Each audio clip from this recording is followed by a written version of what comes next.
왕의 아들로 태어나 세자에 책봉되는 순간 그의 앞날은 탄탄대로처럼 보일 수 있겠죠. 하지만 역사는 우리에게 놀라운 역설을 들려줍니다. 때로는 그 영광스러운 순간부터 왕이 되지 못할 비극적인 숙명의 그림자가 드리워지기도 했다는 사실 알고 계셨나요? 모두가 당연히 왕이 될 것이라 믿어 의심치 않았던 왕자들이 어째서 권력의 정점에서 미끄러져야만 했을까요? 단순히 몇몇 개인의 불운한 이야기로 치부하기엔 그 속에는 왕조 국가의 복잡다단한 정치 시스템과 인간의 끝없는 권력투쟁 본질이 깊이 새겨져 있습니다. 조용한 밤, 아버지가 아이에게 들려주는 역사의 이야기, 역사 소리입니다. 오늘 우리는 그들의 숨겨진 이야기에 귀 기울이며 비운의 왕자들이 왕좌에 오르지 못했던 진정한 이유들을 다각도로 탐구해 보려고 합니다. 이 탐험을 통해 우리는 과거의 비극을 넘어 권력의 본질과 인간의 운명에 대한 깊이 있는 통찰을 얻게 될 것입니다. 자, 그럼 먼저 세자라는 자리의 본질적인 모순부터 함께 들여다볼까요? 세자는 분명 왕위 계승자로서 막강한 권력과 책임을 동시에 부여받는 존재였습니다. 미래의 왕으로서 국정을 익히고 백성을 다스릴 준비를 해야 했으니 그 무게는 가히 상상 이상이었겠죠. 하지만 동시에 세자는 현재의 왕에게 잠재적인 위협이 될 수도 있는 지극히 불안정한 이중적 위치에 놓여 있었습니다. 마치 언제 터질지 모르는 시한폭탄을 품고 사는 것과 같았다고 할까요? 왕좌와 세자의 자리가 나란히 놓여 있지만 그 사이에는 결코 좁혀질 수 없는 아슬아슬한 거리감이 늘 존재했던 것이죠. 어린 세자가 화려한 책봉식에 앉아 위엄을 갖추고 있어도 그 깊은 눈빛 속에는 알 수 없는 긴장감과 불안이 드리워져 있었을지도 모릅니다. 궁궐의 깊고 어두운 통로를 홀로 걷는 세자의 뒷모습은 어쩌면 그 불안정한 운명을 상징한 듯도 합니다. 그렇다면 세자의 운명을 갈랐던 첫 번째 칼날은 무엇이었을까요? 바로 핏줄보다 훨씬 강했던 정치적 역학관계의 냉혹한 현실이었습니다. 궁궐은 단순한 가족의 공간이 아니었죠. 그곳은 언제나 권력을 향한 암투가 벌어지는 치열한 전장이었습니다. 세자는 왕의 아들이라는 혈연적 위치를 넘어 다양한 세력의 각축장이 되곤 했습니다. 예를 들어 궁중 내에서는 세자를 지지하는 파벌과 반대하는 파벌이 끊임없이 대립했고, 권신들은 자신의 입지를 강화하기 위해 세자를 견제하거나 혹은 이용하려 들었습니다. 외척 세력에 암투한 세자의 운명을 좌우하는 중요한 변수였죠. 밀실에서 오가는 신하들의 은밀한 밀담, 어전 회의에서 날선 공방을 주고받는 대신들의 모습은 세자 한 사람의 생사가 얼마나 많은 정치적 이해관계와 얽혀 있었는지를 여실히 보여줍니다. 때로는 세자의 언행을 문제 삼는 상소가 반복적으로 올라오기도 했고, 그중 일부는 폐위나 중대한 처벌을 암시하는 내용으로까지 이어지기도 했습니다. 왕은 이러한 상소들을 마주하며 세자의 거취를 두고 깊은 갈등에 빠질 수밖에 없었겠죠. 어둠 속에서 번뜩이는 칼날처럼 보이지 않는 음모와 경계심이 세자를 늘 에워싸고 있었던 것이죠. 세자는 이 거대한 권력 게임의 한가운데서 자신의 의지와는 무관하게 표적이 되거나 도구로 전락할 수도 있었던 겁니다. 그리고 세자의 운명에 결정적인 영향을 미쳤던 또 다른 거대한 그림자가 있었으니 그것은 바로 왕권과의 충돌이었습니다. 아버지와 아들의 관계를 넘어선 정치적 숙명이라고 할까요?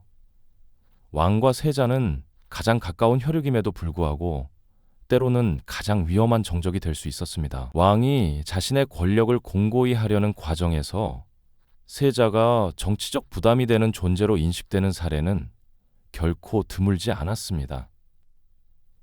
세자가 정치적으로 성장해 존재감을 드러내기 시작하면 그 자체가 왕에게는 부담이 되거나 경계의 대상이 되기도 했습니다. 그 결과 세자의 입지가 흔들리거나 정치적 견제가 본격화되는 경우도 있었죠. 왕과 세자가 마주보고 앉아 국사를 논하는 장면을 상상해 볼까요? 겉으로는 화목해 보일지라도 서로를 응시하는 눈빛 속에는 신뢰보다는 미묘한 의심과 긴장이 흐르고 있었을지 모릅니다. 왕은 세자의 보고를 들으며 팔짱을 낀 채 알 수 없는 표정을 짓기도 했겠죠. 결국 왕의 어명으로 세자가 유배되거나 폐위되는 순간은 모든 것을 잃은 세자의 절망적인 뒷모습으로 역사의 한 페이지를 장식하곤 했습니다. 붉은 용포를 입은 왕의 거대한 그림자가 마치 세자를 집어삼키는 듯한 연출은 권력의 냉혹함과 비극적인 부자 관계를 상징적으로 보여주는 듯합니다. 이처럼 왕권이라는 절대적인 힘 앞에서 세자는 언제든 사라질 수 있는 존재였던 것이죠. 네. 왕권이라는 절대적인 힘 앞에서 세자는 언제든 사라질 수 있는 존재였던 것입니다. 하지만 세자를 짓누르던 압력은 비단 왕의 그림자만이 아니었습니다. 때로는 개인의 의지나 능력을 아득히 초월하는 거대한 폭풍이 휘몰아치며 왕이 되지 못할 숙명을 더욱 확고히 하기도 했. 바로 시대적 상황이라는 피할 수 없는 운명의 굴레가 세자들의 앞을 가로막았던 것입니다. 전쟁의 포화가 궁궐을 휩쓸고 백성들의 피 맺힌 절규가 하늘을 찌르던 혼돈의 시대, 혹은 기나긴 가뭄과 역병으로 온 나라가 신음하며 굶주림에 지친 백성들의 원성이 하늘에 닿던 절망의 시기. 이 모든 거대한 시대적 흐름은 세자 개인의 역량이나 의지와는 무관하게 그의 운명을 송두리째 뒤흔들곤 했습니다. 때로는 외세의 침략이나 강압적인 외교적 압박이 국경을 무너뜨리고 나라를 위기에 빠뜨리기도 했지요. 이런 상황 속에서 세자는 과연 무엇을 할 수 있었을까요? 혼란스러운 국정 속에서 왕의 리더십은 시험대에 올랐고, 이러한 혼란 속에서 정치 세력은 국정 실패의 책임을 세자에게 돌리려 하기도 했고, 그 과정에서는 민심과 권력 모두의 부담을 동시에 떠안게 되었습니다. 마치 거친 파도가 몰아치는 망망대해에서 작은 배 한 척이 홀로 거대한 폭풍에 맞서는 모습과도 같았을 겁니다. 그 배가 아무리 튼튼하고 선장이 유능하다 한들 자연의 압도적인 힘 앞에서는 속수무책일 수밖에 없었듯이 말이죠. 세자들은 자신의 의지와는 상관없이 시대의 희생양이 되어 역사의 거대한 흐름 속에 휩쓸려 사라져 가기도 했습니다. 이처럼 세자들의 비극적인 운명은 단순히 개인의 불운에서 비롯된 것이 아니었죠. 그들의 삶은 궁중 내의 복잡한 정치적 역학관계, 왕권을 둘러싼 아버지와의 미묘한 충돌, 그리고 거대한 시대적 상황이라는 세 가지 거대한 압력 아래 놓여 있었습니다. 이 모든 요소들이 복잡하게 얽히고 설켜 세자들의 운명을 결정하는 거대한 톱니바퀴처럼 맞물려 돌아갔던 것입니다.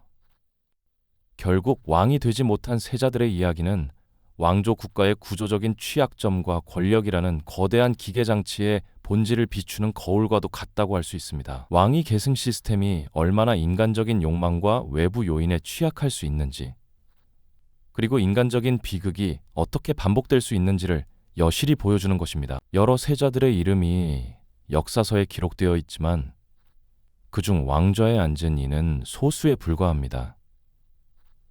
텅 빈 왕좌 위로 햇살이 스며드는 궁궐의 한 장면을 상상해 보세요. 그 앞에서 고개를 숙인 한 인물의 모습은 권력의 정점에서 미끄러져야 했던 수많은 세자들의 쓸쓸한 뒷모습을 대변하는 듯한, 웅장했던 궁궐 건축물들이 시간의 흐름 속에서 점차 풍화되어 가듯 세자들의 꿈과 희망 또한 권력이라는 거대한 운명의 수레바퀴 앞에서 그렇게 쓰러져 갔을 겁니다. 그들의 비극은 개인의 불운을 넘어 왕조의 역사를 관통하는 권력의 냉혹한 본질을 우리에게 생생하게 증언하고 있는 것이죠. 왕의 아들로 태어난다는 것은 분명 축복이었지만 동시에 감당하기 힘든 저주와도 같았습니다. 왕권이라는 거대한 운명의 수레바퀴 앞에서 그들은 개인의 의지나 능력을 넘어선 정치적 경랑과 시대의 폭풍에 휩쓸려야만 했습니다. 그들은 결국 왕이 되지 못했지만 그들의 비극은 왕조의 역사를 관통하며 권력의 냉혹한 본질을 우리에게 끊임없이 상기시켜 줍니다. 깊은 사색과 비극적 공감을 불러일으키는 이들의 이야기는 권력의 속성에 대한 냉철한 통찰을 제공하며 우리 마음속에 깊은 여운을 남기죠. 과거 세자들의 비극적인 운명은 오늘날 우리가 살아가는 세상의 권력 승계와 조직 내 역학관계에도 시사하는 바가 매우 크다고 생각합니다. 어떤 시스템이든 인간의 욕망과 외부적인 요인에 의해 얼마나 취약해질 수 있는지, 그리고 개인의 삶이 거대한 흠 속에서 얼마나 무력해질 수 있는지를 보여주는 좋은 예시가 아닐까요? 왕관의 무게는 단순히 물리적인 것이 아니었습니다. 보이지 않는 정치적 중력과 시대의 압력이 세자를 짓눌렀고, 그 무게는 결국 그들을 왕좌에서 밀어냈습니다. 그들의 이야기는 영원히 왕이 될 수 없었던 그림자 왕들의 비극적인 서사로 남아 우리에게 권력의 양면성을 끊임없이 묻고 왕의 아들로 태어난다는 것은 반드시 왕이 된다는 뜻은 아니었습니다. 오히려 그 자리는 누구보다 먼저 의심받고 가장 먼저 흔들리는 자리였죠. 오늘 우리는 세자라는 자리가 왜 그토록 위험했는지를 살펴봤습니다. 하지만 이것은 아직 시작에 불과합니다. 다음 이야기에서는 이 구조 속에서 실제로 살아야 했던 세자들의 삶을 한 사람씩 차분히 들여다보려 합니다. 오늘의 이야기가 당신의 밤에 잠시 생각할 여운으로 남았다면 다음 밤에도 다시 이야기를 이어가겠습니다.